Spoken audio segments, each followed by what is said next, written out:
Suspect charged with attempted murder of Slovakian Prime Minister Fico. Grim news, following on from yesterday's grim news. Seems like all of the type of worst outcomes you'd expect while living in some sort of dystopian hellhole are all coming true. Criminal gangs shooting bobbies and springing the mates from prison vans. The elected officials, the people who serve as the voice of the people, being assassinated or attempted to be murdered by, who did do it actually? Who did do it? Judging by the way the media's behaved the last few years, I'm assuming it's got to be only one group, and that would be shoddily, because we never talk about, the actual people doing all of the murdering, the people responsible for the likes of 9/11 and 7/7 and the Beslan massacre and Charlie Hebdo and the Manchester bombing and the Madrid train bombing and bombings in Brussels and Berlin and anywhere else beginning with a B. We never talk about those people being a problem, do we? The real problem they keep telling us is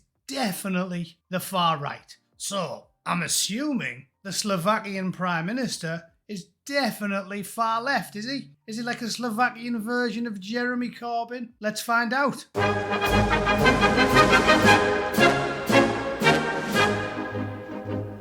A man has been charged with the attempted murder of Slovak Prime Minister Robert Fico after the politician was seriously hurt in a shooting attack. The alleged assailant has not been formally named, but Slovak reports have widely identified him as a 71-year-old from the town of Levice. Reports say he could face up to life in prison. He could face up to life in prison. What he'll probably face is a slap in the wrist if he had the right opinions. Yeah, they'll send him on a 2-week caravan holiday to Flamingo Land and then make him have a long chat with the social worker, and before you know it, he'll be the caretaker at a local school for kids with special needs. This is justice in the modern era. Mr. Fico is in a serious but stable condition after being shot several times in what colleagues described as a politically motivated attack. Oh, well, that's it then. A politically motivated must be the despicable white nationalists. The BBC and Channel 4 and Sky News and The Guardian and the Daily Mirror and all the newspapers and all the radio networks keep telling us it's the far-right white nationalists we have to be scared of. So surely they are killing people like this because they are reasonable, pleasant lefties who espouse pleasant, liberal, tolerant, far-left policies which involve stomping all over your rights, telling you what to do all the time, and basically demanding that you give your children over to be looked after by the state. Yeah? Surely that's the crack. What are his political affiliations anyway? Robert Fico founded the Direction Social Democracy Party in 1999 and has led that party since its start. His political opinions have been described as populist. What, you mean left-wing populist? Yeah, left-wing populist. Like Jezza. There's only one Jeremy Corbyn. He was popular. Oh no, hang on, no. He was popular. If you're woke, you get to be popular. But if you're popular and you don't agree with the communists, then, you're a populist. And there's nothing worse than a populist. What? Isn't being a populist just like being popular with the common people? No, you're only popular if you're left-wing. If you're right-wing, you're evil. Therefore, you're a populist. Makes loads of sense. If you're brain dead.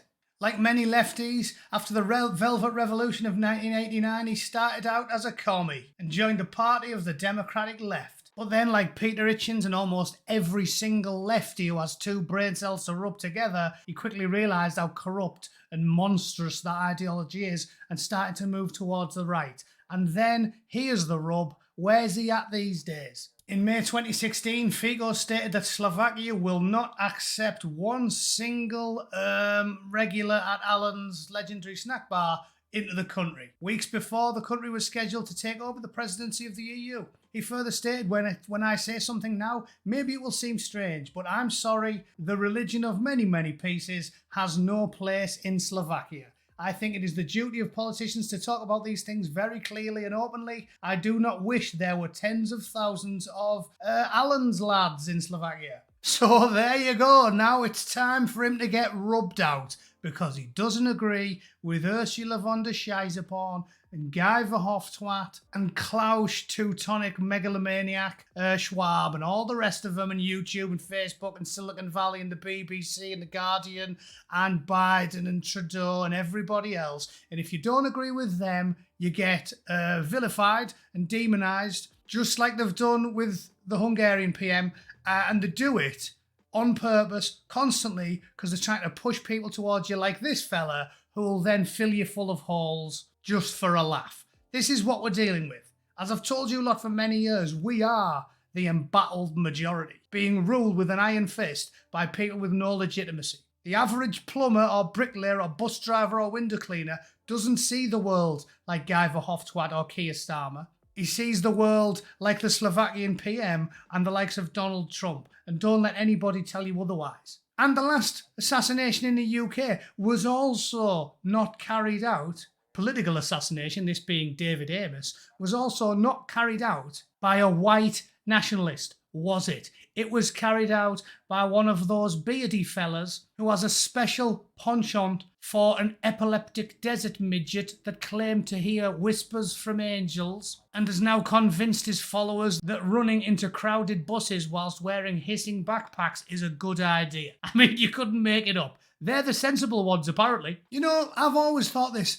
It's a conspiracy theory that I never really read anywhere. I just thought it was logical at the time. But I feel as if the Joe Cox issue, that was before David Amos, who was a mentally ill lone wolf, and again, not a white nationalist, not linked to any right-wing groups.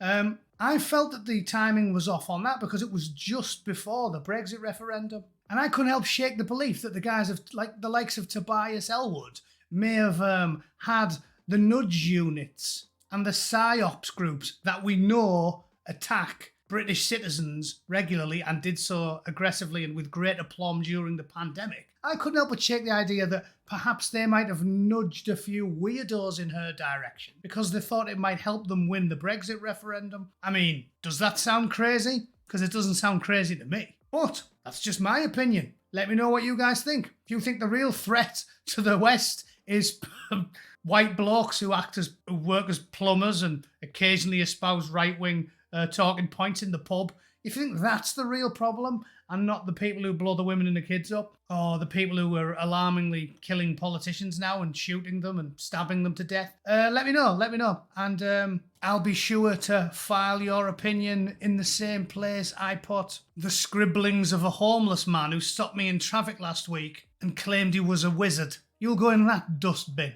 But yeah, let me know what you think anyway. I love to read it. And thanks for tuning in. I'll see you all tomorrow. Toodle pip. Cheers.